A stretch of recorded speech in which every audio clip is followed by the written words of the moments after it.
بہت افسوس اور شرمندگی کی بات ہے کہ ہم انسان ایک اشرف المخلوقات ہونے کے باوجود اس کرہ ارض پر یعنی زمین پر نہ جانے دن رات کتنا ظلم کرتے ہیں۔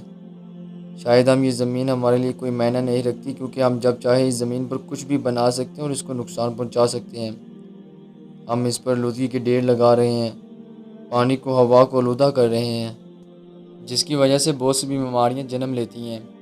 شاید ہمیں اس بات کا احساس نہیں، لیکن اس پر بسنے والے بے زبان جانور جو دن رات اپنی خوراک اس زمین سے حاصل کرتے ہیں، ہم ان کو بھی دھوکہ دے رہے ہیں اور کنسٹرکشن پہ کنسٹرکشن کر رہے ہیں۔ شاید اسی وجہ سے اوزون لیئر جو زمین پر الٹرا وائٹ شعاؤں کو یعنی بہت زہریلی شعاؤں کو زمین تک پہنچنے سے روکتی ہے، جو پہلے بہت کمزور ہوتی جا رہی تھی، آج وہ مضبوط ہو رہی ہے اور اللہ تعالیٰ کی حکمت عملی کا احساس کرا رہی ہے کہ اے انسان، اس زمین پر بسنے والے انسان، تیرے ساتھ ساتھ دوسری مخلوق بھی رہتی ہے، تو ان کا بھی خیال رکھ اور ماحول کو صاف ستھرا رکھ۔ اور ساری دنیا کی سچویشن آپ کے سامنے ہے کہ آج انسان کرونا وائرس کے خوف سے گھروں میں محصور ہے اور تمام انڈسٹریز بند ہیں، جس کی وجہ سے آلودگی کم ہو رہی ہے۔ تو اے انسان، تم اس خدا کے فرمان کو کیسا جھٹلا سکتا ہے کہ جس نے فرمایا کہ صفائی نصف ایمان ہے۔